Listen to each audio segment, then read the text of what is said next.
कभी ना कभी तो आपने भी सोचा होगा कि अगर हमारे हरी भाई यानी कि हल्क की पावर्स आपके पास आ जाएं देन क्या होगा, आप क्या क्या कर सकते हो, एंड ये साइंटिफिकली या टेक्निकली पॉसिबल है भी या नहीं। अगर है तो आप उससे क्या क्या कर सकते हो एंड कैसे कर सकते हो, और अगर नहीं है तो क्यों नहीं है। सो आज इन्हीं कुछ क्वेश्चंस के आंसर आपको मिलने वाले हैं। वैसे तो कई सारे खुराफाती साइंटिस्टों के द्वारा एक्सपेरिमेंट किए गए हैं जिसमें स्ट्रेंथ यानी कि ताकत को बूस्ट करने की कोशिश की गई हो। तो अभी हम नजर डालते 2006 में किए गए एक एक्सपेरिमेंट में, जिसमें एक साइंटिस्ट की टीम ने कैलिफोर्निया यूनिवर्सिटी में एक चूहे के ऊपर एक्सपेरिमेंट किया था। और इस एक्सपेरिमेंट में उस चूहे के अंदर जीन इंजेक्ट किए गए थे एंड सरप्राइजिंगली वो जीन इंजेक्शन सक्सेसफुल भी रहा था। एंड इसके रिजल्ट में उस चूहे की स्ट्रेंथ डबल हो चुकी थी, यानी कि नॉर्मल चूहों के कंपेयर में, या जो पहले थी उसकी स्ट्रेंथ उसके कंपेयर में अभी वो डबल वेट उठा सकता था। और साथ ही हीलिंग यानी कि इंजरीज को रिकवर करने की एबिलिटी भी इंक्रीज हुई थी, यानी कि बूस्ट हुई थी, जिससे अभी वो पहले के मुकाबले जल्द ही रिकवर कर पा रहा था। एंड दूसरी साइड अगर हम इसे थ्योरेटिकली देखें तो इसकी कई सारी थ्योरी हैं, बट मैं आपको दो थ्योरीज में बताने वाला हूँ जो कि सबसे ज़्यादा पॉपुलर है। तो हमारी फर्स्ट थ्योरी कहती है कि जो हल्क को पावर्स मिली हैं वो मिली हैं गामा रेडिएशन की म्यूटेशन से। गामा रेडिएशन एक आयोनाइज्ड रेडिएशन है जो कि आपके डीएनए को चेंज करने की एबिलिटी रखती है। तो ये पॉसिबल है कि गामा म्यूटेशन आपको भी Hulk like healing factor, strength और ड्यूरेबिलिटी दे सकता है। बट इस प्रोसेस में कई सारी प्रॉब्लम्स आएंगी। अगर उनका आप सॉल्यूशन ढूंढ सकते हो देन कॉन्ग्रेचुलेशन, आप हल्क बन सकते हो। एंड इसकी कोई गारंटी नहीं है कि गामा म्यूटेशन से आप हल्क ही बने। हो सकता है आपको कोई सीरियस इंजरी हो जाए, या फिर आपको कोई बीमारी हो जाए, या फिर कुछ भी हो सकता है। तो इसका कोई प्रूफ नहीं है कि आपको सिर्फ पावर्स ही मिलेंगी, इसके काफ़ी सारे साइड इफेक्ट्स भी हो सकते हैं। बट अगर हम अपनी दूसरी थ्योरी की तरफ चलें तो हमको पता चलता है कि हल्क की पावर्स एक मेंटल डिसऑर्डर का रिजल्ट है। लाइक अगर आप हल्क के फैंस हैं तो आपको पता होगा हल्क को जब भी गुस्सा आता है देन वो पावरफुल होता जाता है, और जितना ज्यादा वो गुस्सा करता है उतना ज्यादा वो पावरफुल होता जाता है।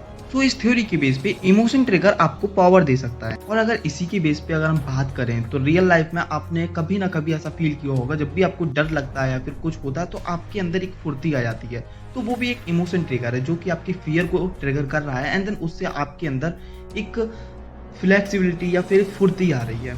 एंड देन इसी तरीके से कुछ इमोशंस से आपको हो सकता है स्ट्रेंथ मिल जाए, ताकत मिल जाए। ऐसा होता है कि आपको जब जरूरत पड़ती है वो उस टाइम आपकी ताकत भी इंक्रीज होती है, बट उस लेवल पे नहीं जो कि हल्की होती है। बट अगर हम एस्ट्रॉइड्स वगैरह को या फिर जीन्स वगैरह को इंजेक्ट करके इस तरीके से कुछ करते हैं then maybe it's possible.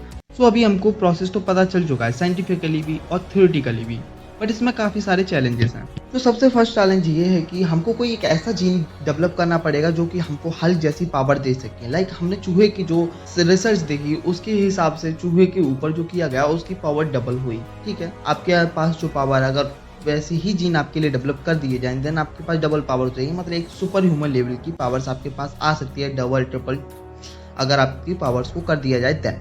But super human से काफ़ी ज़्यादा अपर लेवल का बीस्ट है हल्क, जिसकी पावर्स की कोई लिमिट नहीं है। सो इसके लिए आपको थ्योरेटिकली एंड साइंटिफिकली दोनों को मिक्सअप करना पड़ेगा। लाइक जो मैंने थ्योरेटिकली आपको एक थ्योरी बताई थी जिसमें इमोशनल ट्रिगर वाली, एंड जो हमारी साइंटिफिकली जो थ्योरी थी उसके हिसाब से अगर देखा जाए तो हम क्या कर सकते हैं, हम ऐसा कोई एक जीन, हमको एक ऐसा जीन डेवलप करने की ज़रूरत है जो कि हमारे किसी इमोशन के साथ कनेक्टेड हो, एंड देन उस इमोशन की ट्रिगर होने पे हमारी जो पावर्स हैं लाइक हल्क की तरह गुस्सा होने पे या फिर कोई भी इमोशन के होने पे हमें पावर्स बूस्ट हो सके एंड उसकी कोई लिमिटेशंस ना हो। तो फर्स्ट चैलेंज तो यही है। सेकंड चैलेंज ये है कि उस जीन को आप अपने अंदर इंजेक्ट कैसे सक्सेसफुली कर सकते हो।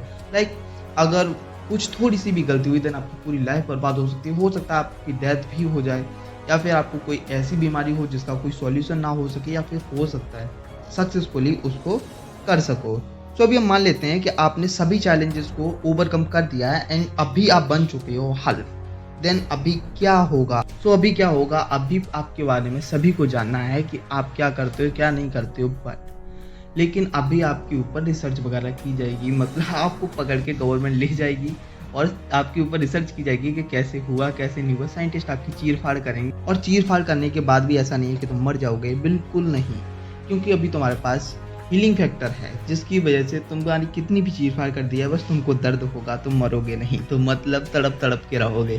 तो अगर ऐसे ही आपके पास और भी क्वेश्चन है देन कमेंट करिए। मिलते हैं नेक्स्ट वीडियो में। अगर ये वीडियो आपको अच्छी लगे लाइक करिए, शेयर करिए और हमारे चैनल को सब्सक्राइब कर लीजिए। और अगर आपको शॉर्ट्स भी देखनी है, मैं फ़नी वे में शॉर्ट्स बनाता हूँ ऐसी सिचुएशंस के ऊपर, तो वो भी देखिए जाके, लिंक आपको डिस्क्रिप्शन में मिल जाएगा। एंड इंस्टाग्राम चैनल को जरूर सब्सक्राइब कर लीजिएगा।